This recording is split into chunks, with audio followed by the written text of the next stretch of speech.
The glistening waves reflected the golden sunset as we walked along the shore, our hands brushing lightly. Maria's laughter mingled with the distant call of seagulls, and for a moment, everything seemed perfect. Our trip to the coastal town of Almara was meant to be a break from the everyday, a chance to reconnect and perhaps rekindle our fading spark. Little did I know, it was also a backdrop for secrets unfolding. The trip was my idea, a spontaneous decision bolstered by a late-night advertisement boasting Almara's pristine beaches and charming castles. Maria had hesitated at first, citing work pressures, but eventually acquiesced. We packed our bags, filled with hopes and cameras, eager to capture the magic of new places.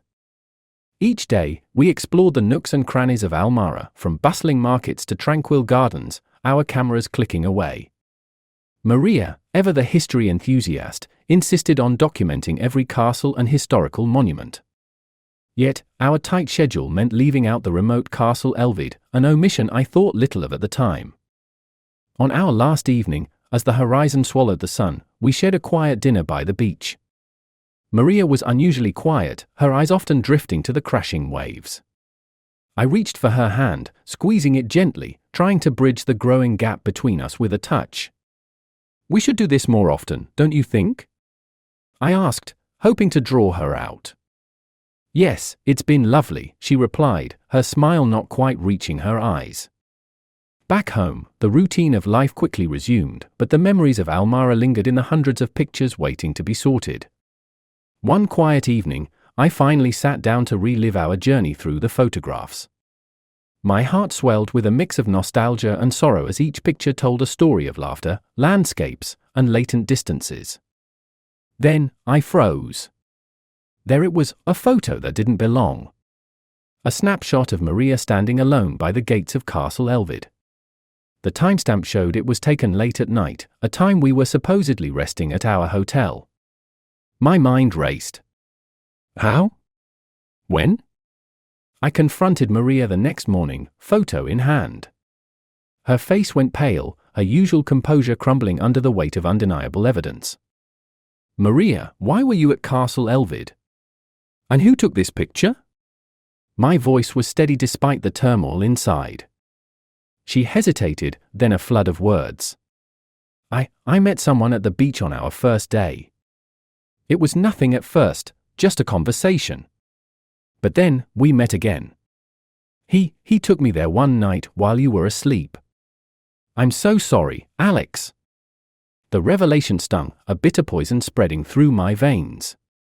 The trust one had placed in her, shattered by a single image. The image of betrayal. The following weeks were a blur of anger, hurt, and cold deliberations. I filed for divorce, ensuring the proceedings stripped her of any leverage or sympathy. By exposing her deceit to our friends and family, I watched as her social standing crumbled. Maria moved out, her pleas for forgiveness fading into the background noise of my vengeance. Now, sitting alone in the quiet aftermath, I sift through the remnants of what was once us.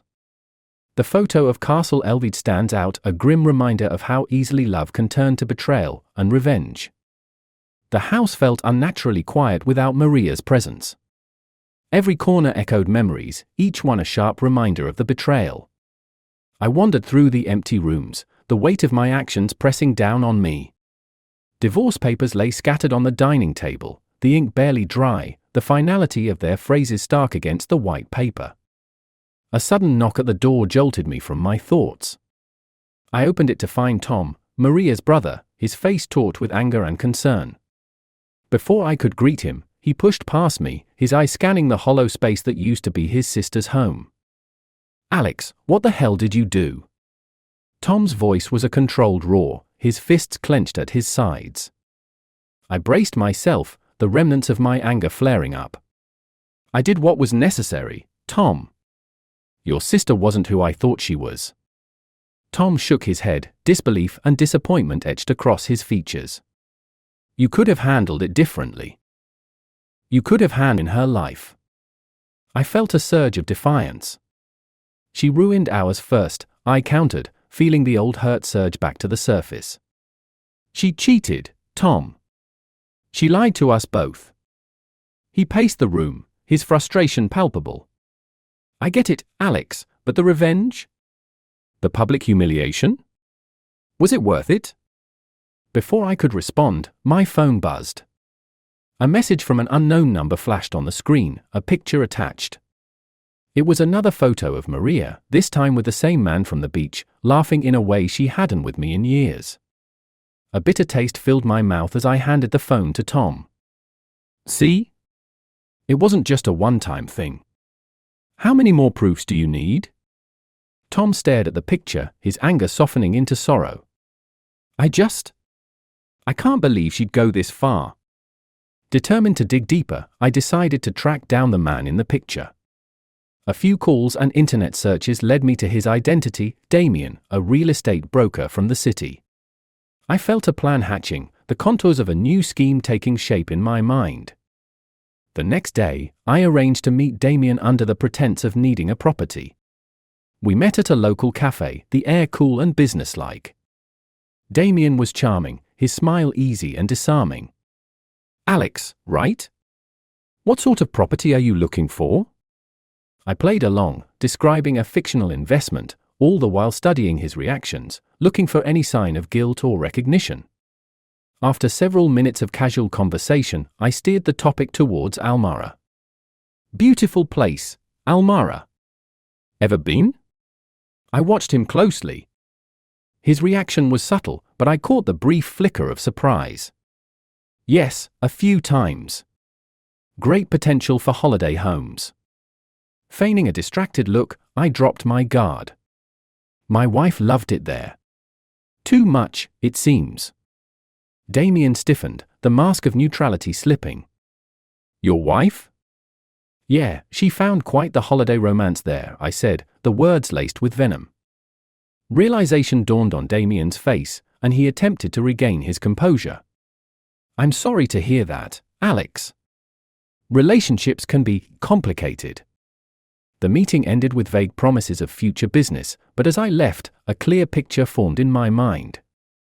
Damien was the key to understanding Maria's betrayal, and I was determined to use this connection to unravel the whole sordid affair.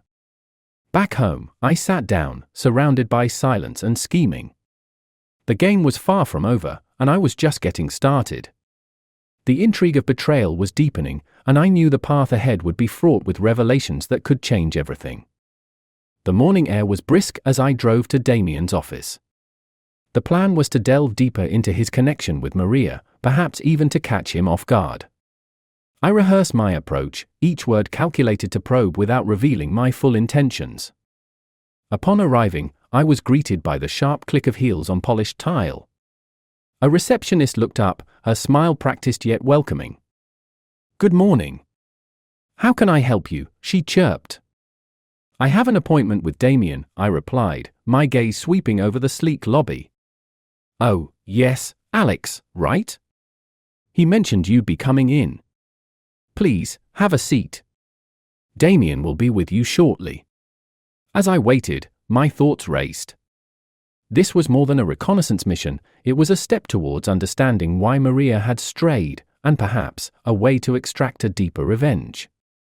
Damien emerged, his demeanor confident yet slightly cautious. Alex, good to see you again. Shall we? We moved to his office, a room with expansive views and an air of understated luxury. He gestured to a seat, and I took it, my senses alert. So, Damien began, leaning back in his chair. You mentioned you're looking into holiday properties. Any particular areas in mind? Actually, Damien, let's cut to the chase, I said, my voice firm. I'm more interested in your holiday activities, particularly in Almara. His expression faltered for a split second before he regained composure. I'm not sure I follow. Let me be clear. I know about you and Maria. What I want to know is how it all started, and more importantly, why. Damien sighed, his facade of ignorance crumbling. Look, Alex, what happened with Maria was unexpected. We met randomly, and things just evolved. Evolved? I echoed, my tone sharp. Into sneaking around behind my back? Into lying? It wasn't like that, at least not at first, Damien admitted, his voice low. We were just two people who connected. It wasn't planned. I leaned forward, my anger simmering. And that makes it okay? You knew she was married. Damien rubbed his temple, looking genuinely remorseful. I know, and I regret how things turned out. If I could go back. But you can't, I cut in coldly. What's done is done. Now, tell me, does anyone else know about you too? Damien hesitated, then nodded. A few people might have suspected, but nothing concrete was ever discussed. Names, Damien. I need names. Reluctantly, he listed a couple of mutual acquaintances from Almara, people who could corroborate their story or add new layers to the deceit. As I left his office, my mind was ablaze with both information and turmoil. Damien's admissions had provided a pathway, but they also deepened the cut of betrayal. The drive back was a blur, my thoughts overshadowed by a new plan forming, a way to expose not just the affair, but the circles that had silently watched or, perhaps, even facilitated it.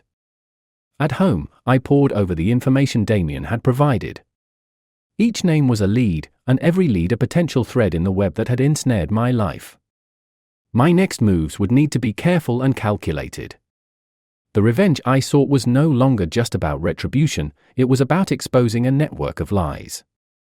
The storm clouds gathered ominously as I drove to the gathering, a small, exclusive party where all the players in Maria's deceitful game were to attend. My heart pounded with a mix of dread and anticipation. Tonight, the facade would crumble, tonight, they would all face the consequences of their betrayal. I arrived under the guise of a changed man, ostensibly ready to make amends. The setting was a lavish beach house, the sound of the waves crashing a stark contrast to the laughter inside. As I entered, the room quieted momentarily, my presence a sharp blade of tension slicing through the mirth. Maria was there, her eyes widening in shock and confusion as she saw me. Damien, too, was present, his posture stiffening as our eyes met. The others, acquaintances whose whispers had fanned the flames of the affair, looked on with a mixture of curiosity and wariness. Alex, what a surprise, Maria managed, her voice barely a whisper. I thought it was time to clear the air, I said, my tone light, belying the storm within. After all, we've all shared so much, haven't we? The unease was palpable as I circled the room, my gaze lingering pointedly on each person Damien had named. One by one, I recounted memories of our supposed happiness, all while weaving in the bitter truths of their duplicity. Remember our last anniversary? Maria, you said you were with your sister that night. But really, you were with Damien, weren't you? My voice was calm, each word a calculated drop of venom. Maria's face paled, her lips parting in a silent gasp. Beside her, Damien shifted uncomfortably, his eyes avoiding mine. I knew, I turned to a couple who had been our friends. You knew. You saw them together and said nothing. You condoned the betrayal. The couple exchanged a guilty glance, their discomfort clear.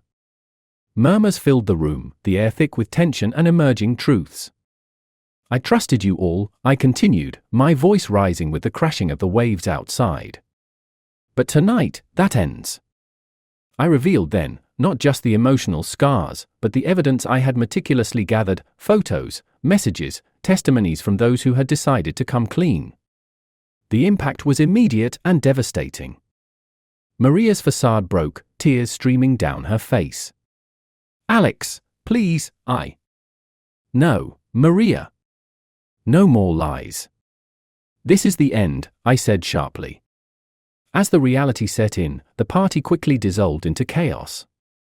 Accusations flew, friendships shattered, and the once cozy gathering turned into a scene of confrontation and despair, and confusion as she saw me stop at mere exposure. Using my connections, I ensured that Damien's business dealings came under scrutiny, leading to investigations that tarnished his reputation beyond repair. As for the others, social ostracism did its work, fueled by the scandal and their own guilty consciences. Maria and I faced each other one last time amid the wreckage of relationships around us. Why, Maria? I asked, the question burning through the tumult. I was lost, Alex. I thought I needed something more, she sobbed, her voice choked with regret. But not anymore. We're done here, I declared, the finality of my word sealing the chasm between us forever. I left them there, a tableau of betrayal and misery, the storm outside mirroring the one I'd left behind. Driving away, I felt a hollow victory. The pain was still there, raw and searing, but the deception was ended, the traitors revealed. The chapter, and our story, ended not with reconciliation, but with the bitter taste of retribution and the cold comfort of justice served. Maria and the others were now just echoes of a past best forgotten, and I, though scarred, was free from the web of lies that had once bound me.